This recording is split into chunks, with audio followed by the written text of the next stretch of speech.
right, it looks like it looks like everything is good here. I think that we are live. I don't know exactly how this works. I like to do this probably. And hmm. No. I don't know. Let me open this up just to see where I am with everything. Just weird. All right.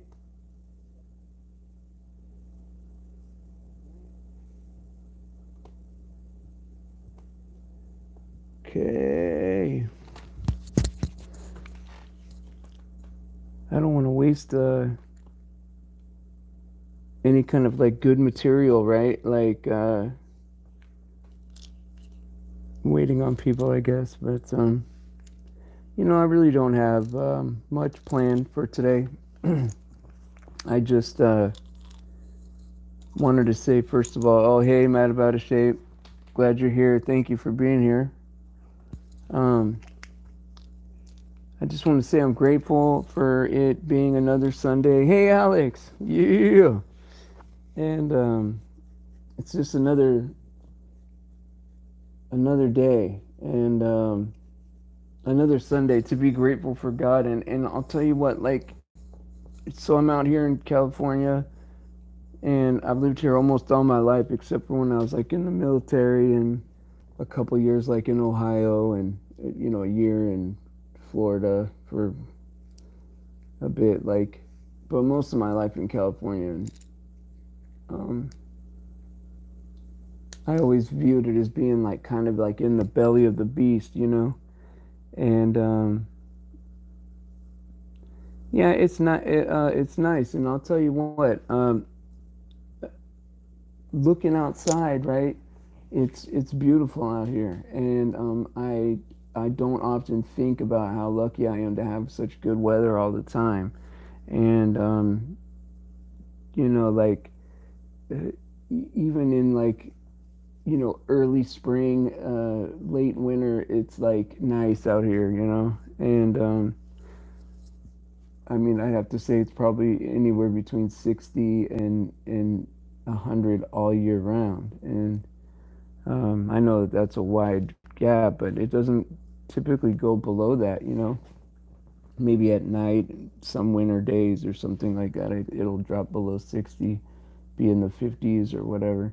But anyway, I mean, I don't know how long I could talk about weather really, but it's nice out here, and I'm grateful. Is my point, and there's just um, there's just so much to be happy about. I mean, like I didn't realize this, right? But um, at the time I didn't realize this, but like 3 months ago, I was uh, I was like in bad shape, man. Like I was in bad shape to the point where I would be doing like commentary on people's channels and have to take a break from talking, like a break to rest, and all I did was talk. And I didn't realize just how little energy I had, and just there was times where I'd eat and not be able to walk from my couch to my door just because of the digestion process. It was too painful. And I didn't. It's unbelievable to me now, right? Because I went to the hospital, and without going into too many details, it really only took about I'd say I'd say about 3 weeks for my stomach to be pretty much back to normal. I spent the rest of the time in there um, trying to come off my psych meds slowly. I didn't want to be on my psych meds anymore, and I was gonna just quit it all cold turkey. And I don't take anything addictive or anything that's mind altering, but coming off of that stuff is, I guess, a pretty serious thing. And then so the rest of that time was spent coming off of those meds. But in the meantime, I was also getting better, eating every day, a lot of variety and all that stuff. And so I am just super grateful to be feeling the way that I do right now. And that's unbelievable. And so to kind of go along with yesterday, you know, once you start digging into these truth topics, right, and then you realize that that things are in patterns, that things are all connected, that we live in a story. Maybe we don't live on a shape at all. Like maybe it's just life is a story, and it could do what it wants. You know what I mean? And because I had it in my head that it had to be a specific shape. It had to be, you know. Well, that's if it formed naturally. It would be the same all the time, right? But we obviously know that everything was created, you know. And so I wonder if that's just was part of my character, that I go through that sickness in order to appreciate where I am now, right?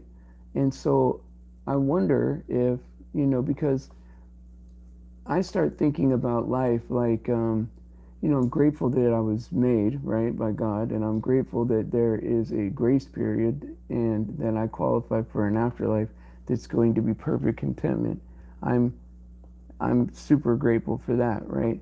But I want, and there's been times where, like when I get there and I get to stand in front of God, I would like to ask him why all this stuff was, is a lot of weird stuff, man.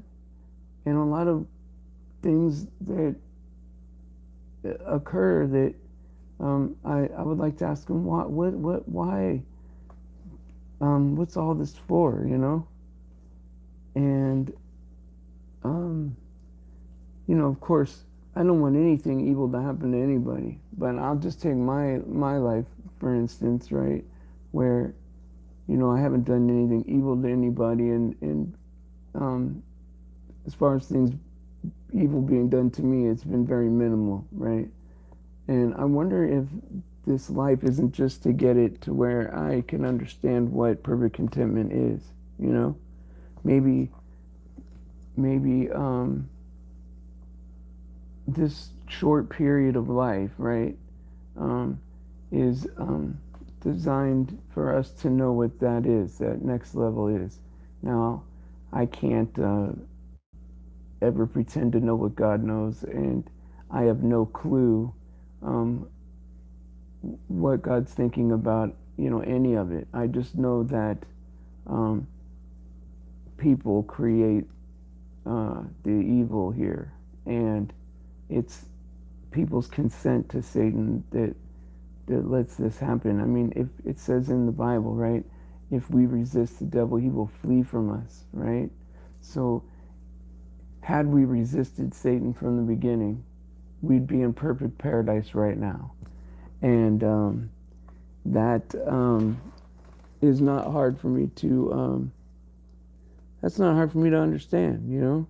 That's pretty simple. And and I think I've said this before, and and I'll say it again, there's always going to be people that come up to you and say, well, like they'll say, oh, well, if there's a God, why is there evil here, right? Well, he could get rid of all the evil in 1 second, but he would have to get rid of us, He tolerates that because he loves us, right? He doesn't like it, and we create all of it, And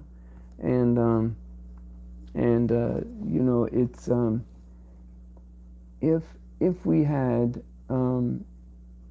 everybody exercising their free will to believe and have faith in God and resist the devil and accept only the truth all the time. I mean, I know good Christians, right? I mean, I wouldn't say good, good Christian, right?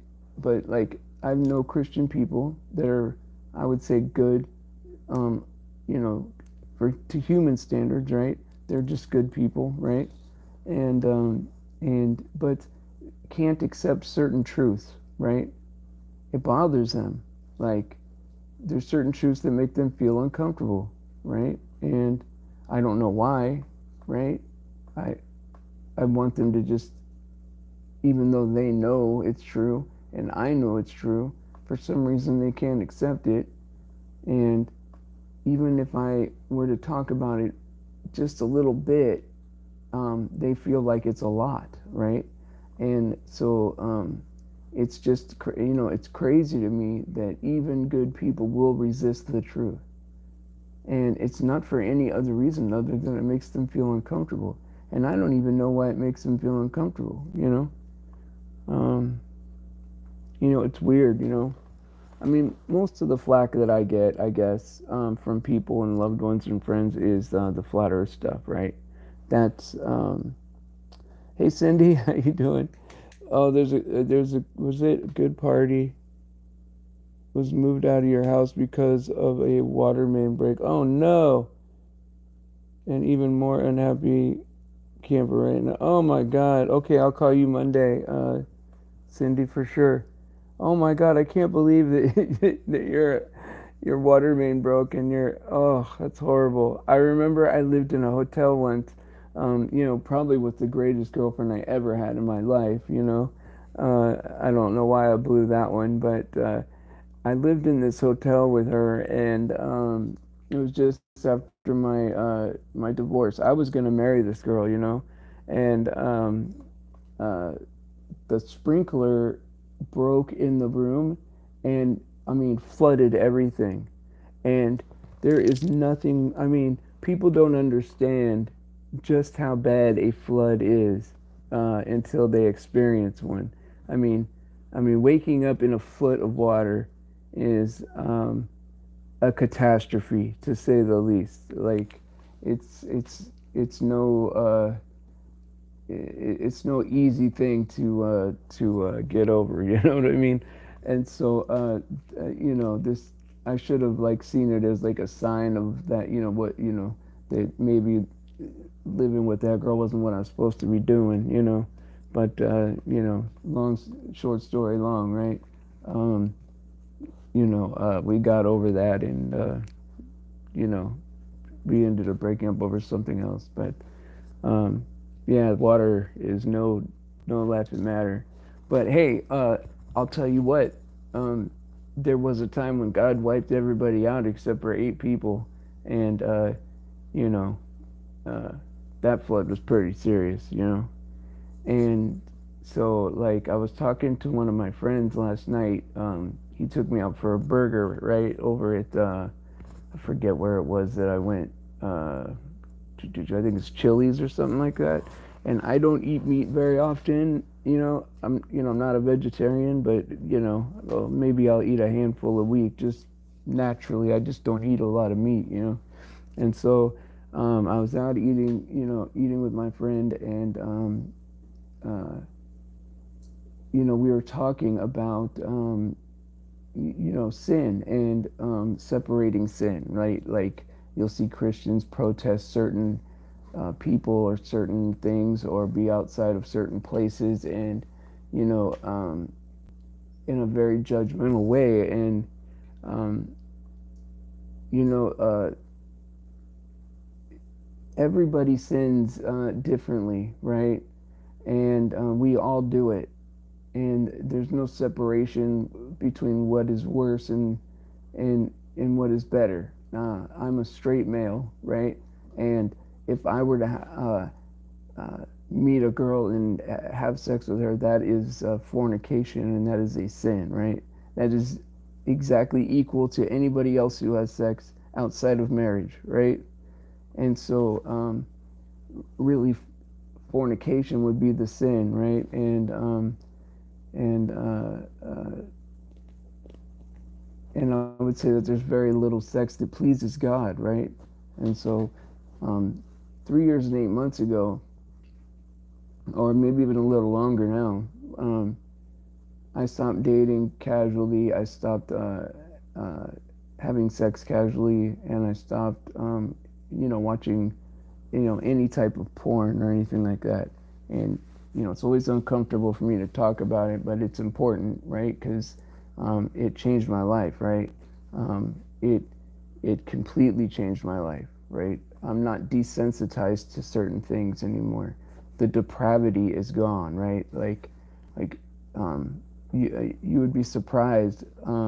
I haven't had a conversation with my kids about it, but because of my sexual integrity, it has like rubbed off on the kids just in my personality, to where they were at probably the right ages for me to do something like that.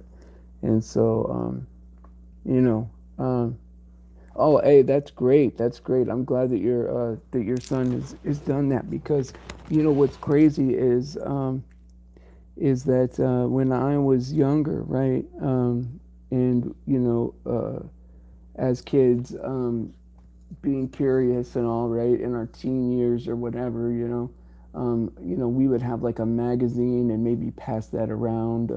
It would make it, to each friend's house, right, and that was our limit to what we had, right?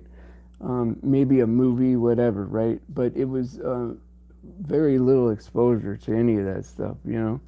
And now it seems like there's access, right, to all that stuff, man. I mean, to just whatever, it's out there.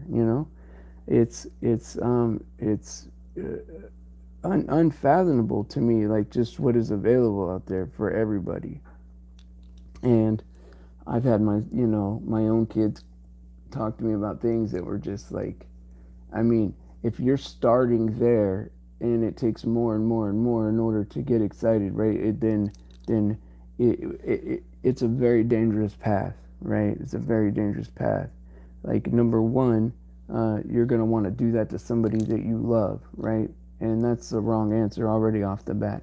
Number two, right? It's gonna lead to some kind of assault, right? It's I don't know. Look, I'm not an expert in that field. I just know that I'm better off without any of that stuff. And the last few years have been the best years of my life, and that includes me being sick. And so yeah, I was sick for a year of it. And so you know, I think there's a lot to be said about not being. Well, I'll say this, right? I stopped watching TV. I stopped drinking anything but water, right? I stopped smoking cigarettes. Well, I quit smoking cigarettes long ago, like probably 9 years ago. But I don't even listen to music, right? And not even Christian music. And so, that's not to say that I'm doing it any better than anybody else. I just naturally just wanted it all happened naturally. I just stopped doing it. And being in that hospital, right, for all those days, right, 72 days, um, uh, I was around people, more than I ever have been before. The TV was on all the time, nonstop. There was music being played. I was eating like a variety of foods that I'm normally don't get to, right?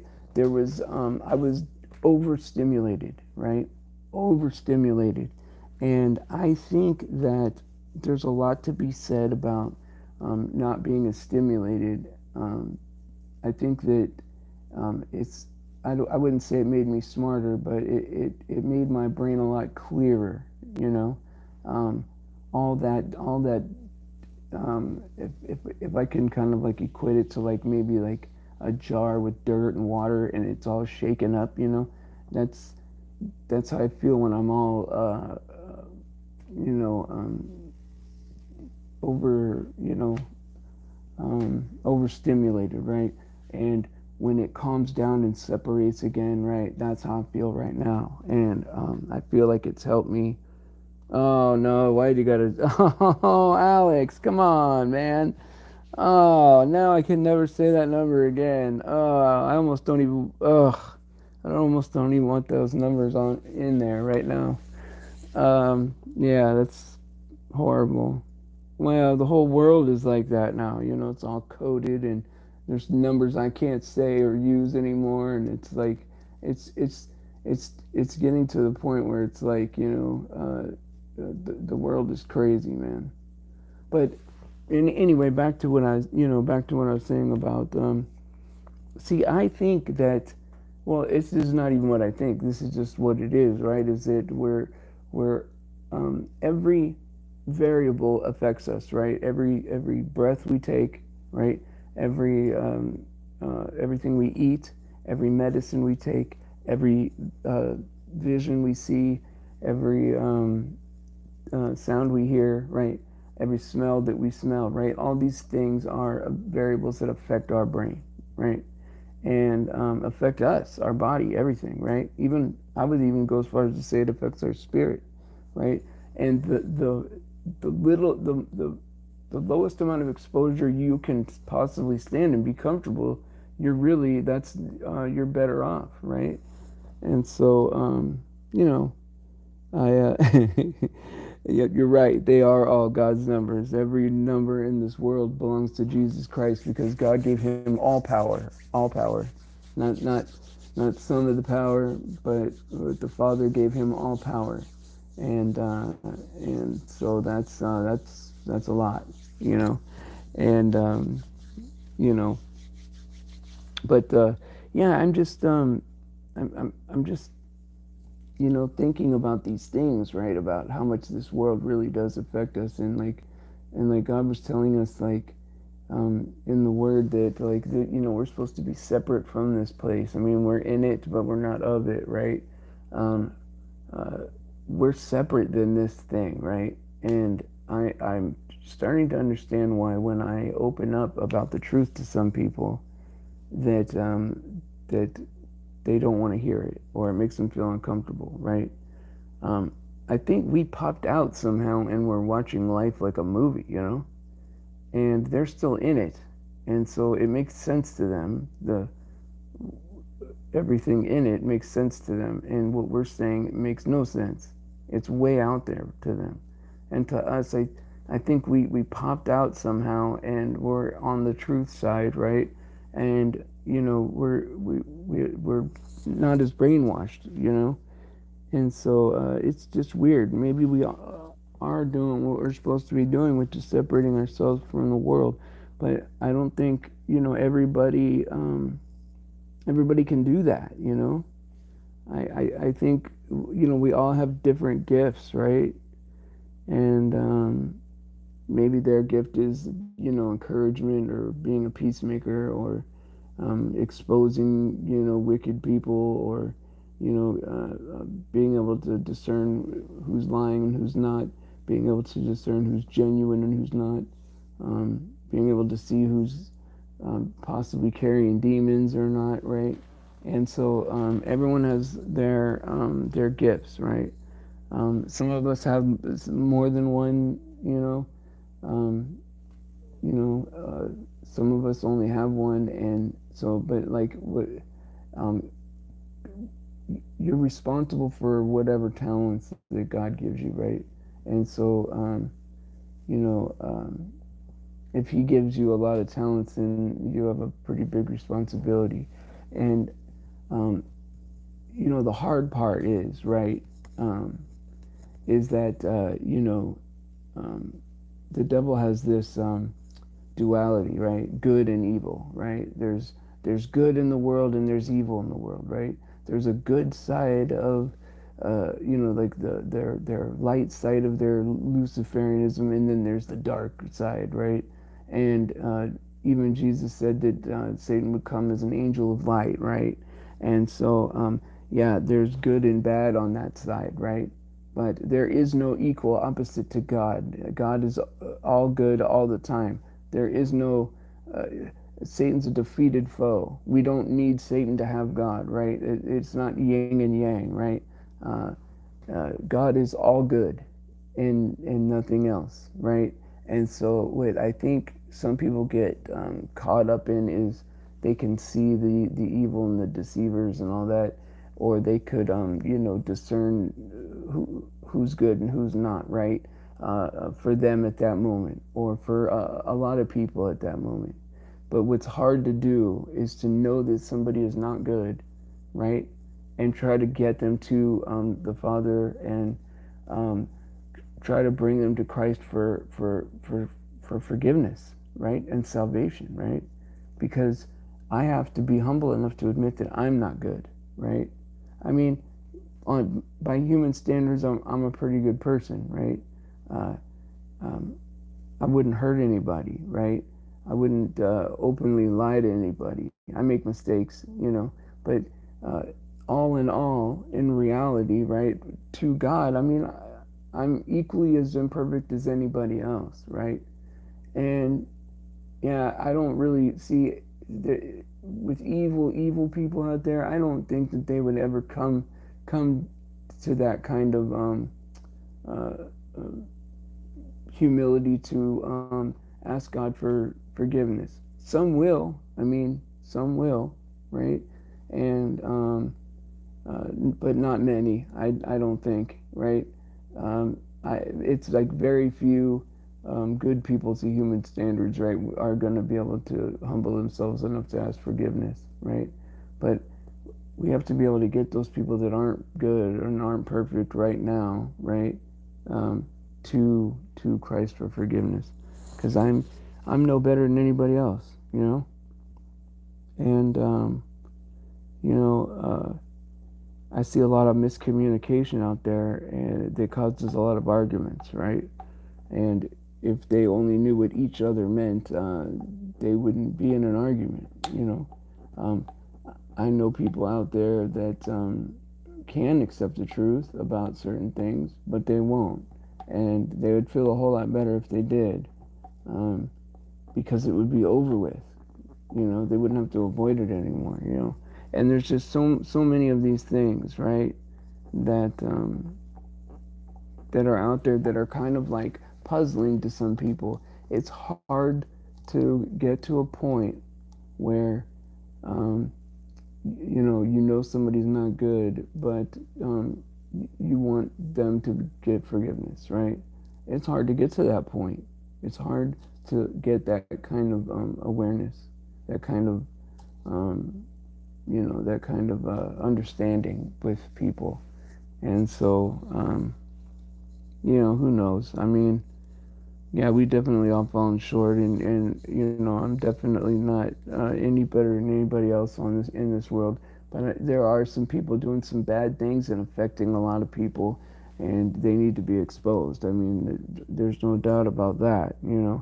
But I think that if given a chance, to see if they would, be interested in forgiveness, and I would guess not. And then at that point, you kick the dust from your feet and you carry on. And so that's what I think. Um, I don't think that, I mean, of course, we have to forgive 70 times 7, right? That's what Jesus said. If somebody does something 490 times to you in one day, you're supposed to forgive them every time.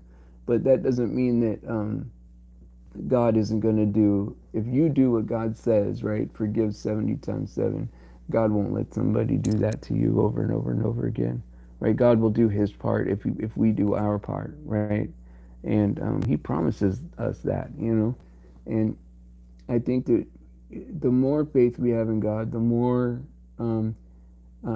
we go to him for things, right? Even little things, right?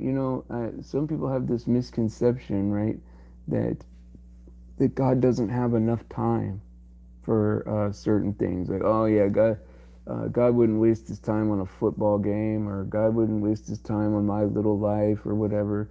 No, God has infinite amount of time for just you. And so God cares about everything. I mean, everything, even if it's something that seems insignificant, right? And he can care about everything all the time. and give his full attention to everything all the time because he's God, right? I mean, it's hard for us to conceive that, but that's what it is, you know. And I think he wants us to lean on him for everything. I think he wants us to depend on him for everything and to have faith in him for everything and to speak highly of him, you know.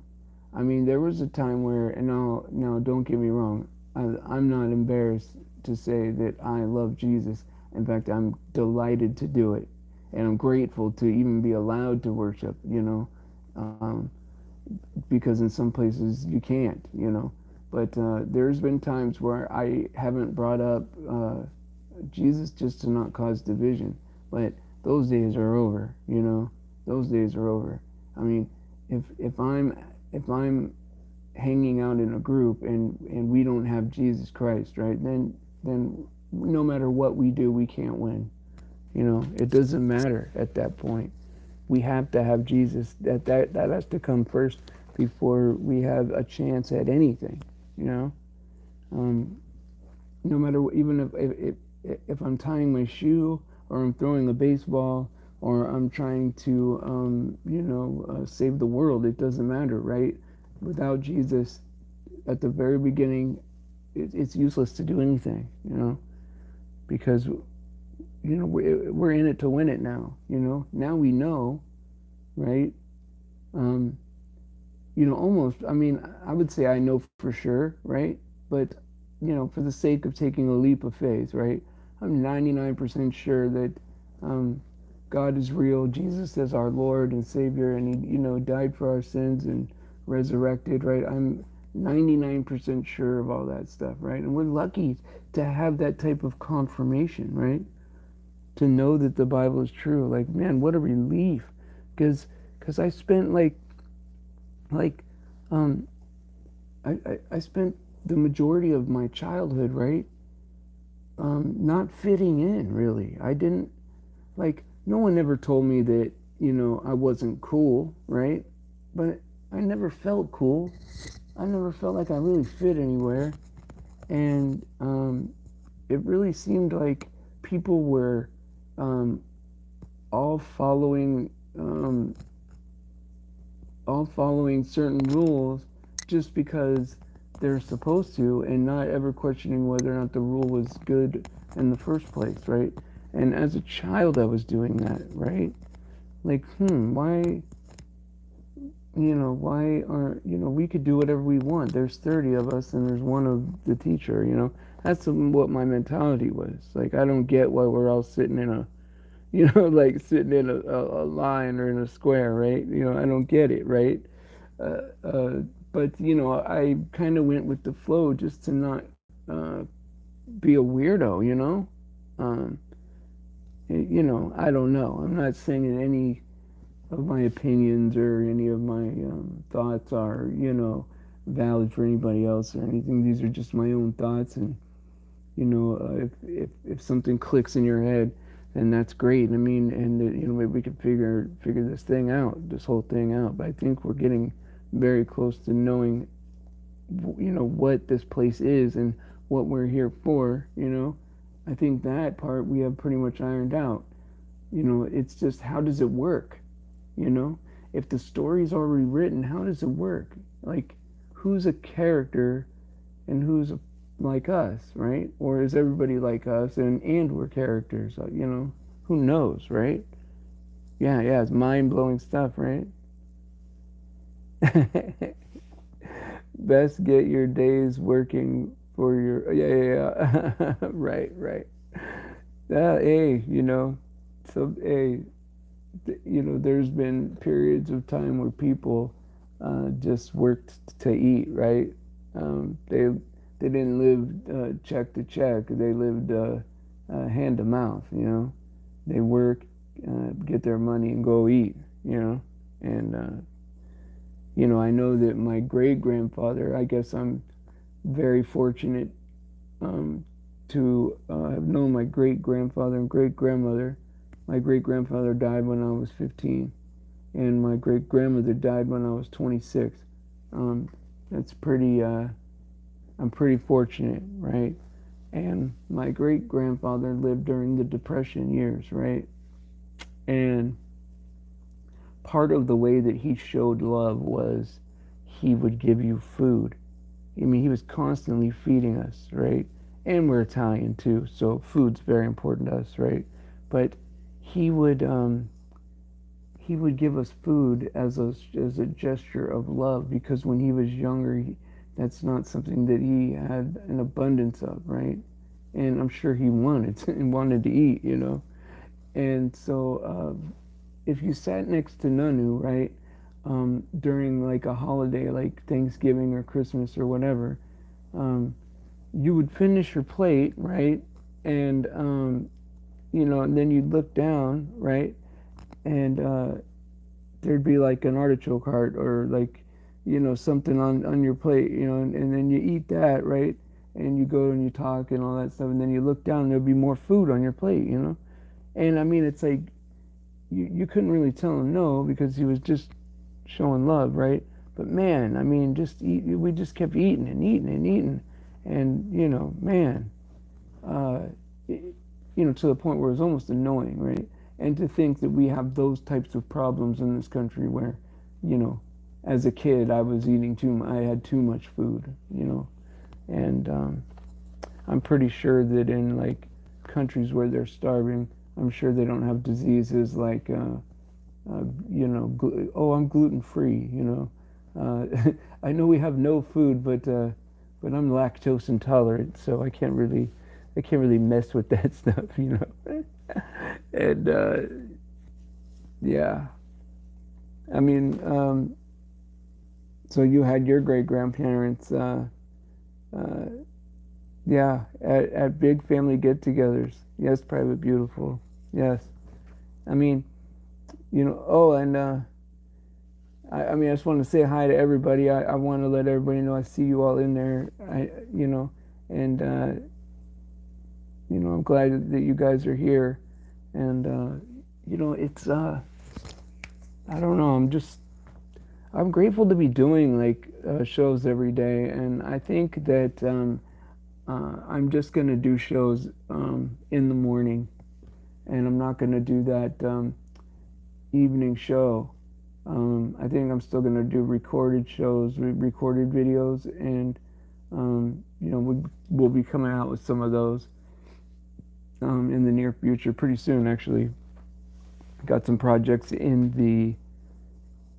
the future, and so near future, and so I think I'll just do like the live show in the morning, and you know I I don't sleep very often, and I don't sleep very many hours in a row. So I'm up what seems like all the time, and I'm always watching like truth videos, doing research on everything, right? I mean every topic, and so in the morning.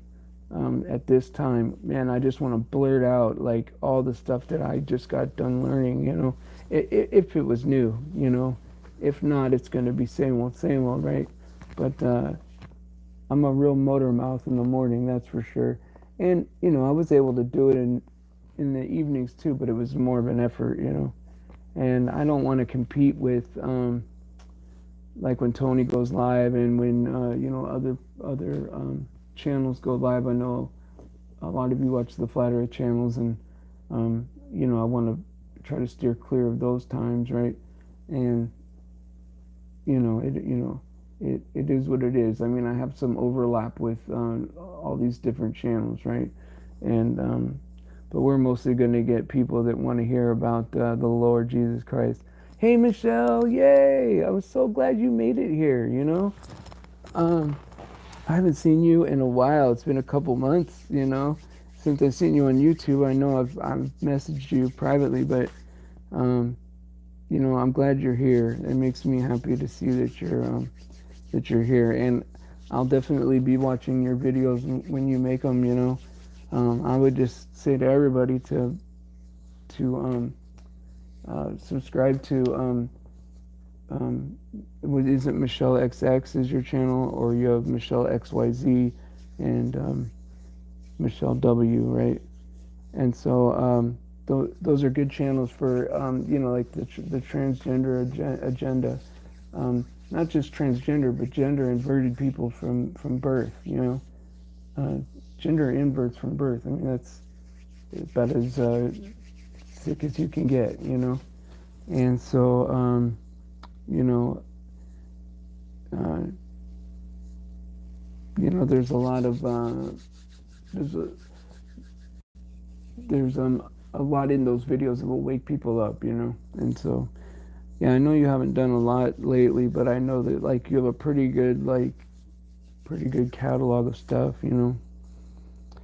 Yeah, we gotta hang out, right? Like I'm healthy now. In fact, I'm almost fat a little bit, which is I'm kind of happy about that. Like, yeah, we should go have coffee or something, like for real. Soon. I don't know if you're still out in LA or whatever. I shouldn't say too much, but yeah, when you get back, text me. But anyway, we could talk anytime. Um, and so like, you know, we watch all these videos, and I have just so much to say, right? And then every truther I've run into um, has it's weird because like with regular people, they never want to talk about truth topics, never, right? And with truthers, that's all we want to talk about. And so I'm glad we all have each other, right? And if anybody has my private number, just know that I'm a good listener, and it seems like I could have 4 or 5 hour conversations with people, and I like listening the best, but I definitely don't mind talking. But anyway, oh yes, post your link there and everything. And if any of you have channels that you want subscribers to, post your link and post your link in there. And we should really all really subscribe to each other and form like web rings, right? So that way, whenever they start censoring us one at a time, we'll be able to share that information. And so, yeah, if you everybody's pretty much blue in the chat. If you're not, I'll tap you and make you make you blue. But put your links in there if you want to you want people to subscribe. And so yeah, and anybody that subscribes to me, I'll sub them back. That's I have no issue with doing that. That's for sure. And so I just enjoy these little talks in the morning, and I have a couple that are coming up that I like to watch. And my son texted me. My son texted me. Oh man, life is good. Here, I'm gonna make the plain truth blue here. I don't know how this all. There, boom, you're blue. Okay, and so yeah, that's all I really had to say today. And I want to say that I'm really grateful. I'm really grateful for you guys, and anytime that you guys put stuff out, I'll go check it out, and I want to support you guys too, and with anything. And I know that like this is a niche group, right? Truthers, right? But then also on top of that, we love Jesus, right? And that makes us another niche group because only certain truthers are going to come and listen to that, right? And so if you're a truther and you're not a Christian with salvation, right? Then what was the whole point of being a truther? What did it profit you, right? I'm one of those people that want to go all the way with it, follow it all the way to the conclusion, right? I mean, the whole reason for all the lies, right, is to hide Jesus from us, Not, a lot of people say, oh, the flat Earth means we have a creator, Well, no crap, I mean, that's, but who is our creator? What, I mean, I went down that rabbit hole, right? Because I was satisfied with whoever was the true God of this world. I was satisfied with who it was, and I was gonna fall in line, basically, you know. And you know, yeah, of course, I had like, I wanted it to be, I wanted Jesus to be the Lord, right? So of course, right? But finding out that that is true, and I'm pretty, I'm darn sure, right? And so, it's beautiful, right? It's beautiful because we know that we're going to move on to something better. I don't have to worry about, oh, I'm at this age now and I've accomplished this much, and I have this much time left, and so and so has already achieved this much, and my brother has achieved this much. I don't have to worry about all that. I don't have to worry about any of that, because my purpose here is to try to get as many people to Jesus as possible, to get as much fruit as possible for the Lord, right? And then move on to everlasting contentment. And nobody can hold me hostage anymore. Not any rules, not any mandates, not anything, right? Whatever they want me to do here, right? It's not going to affect my eternity, And so if they want to come and try to force me to take a shot or kill me, well, they could just come bring it right today, right now. And, I wouldn't mind being present with the Lord, and being outside the body is going to be a hell of a lot more comfortable. And sure, I do fear things, right?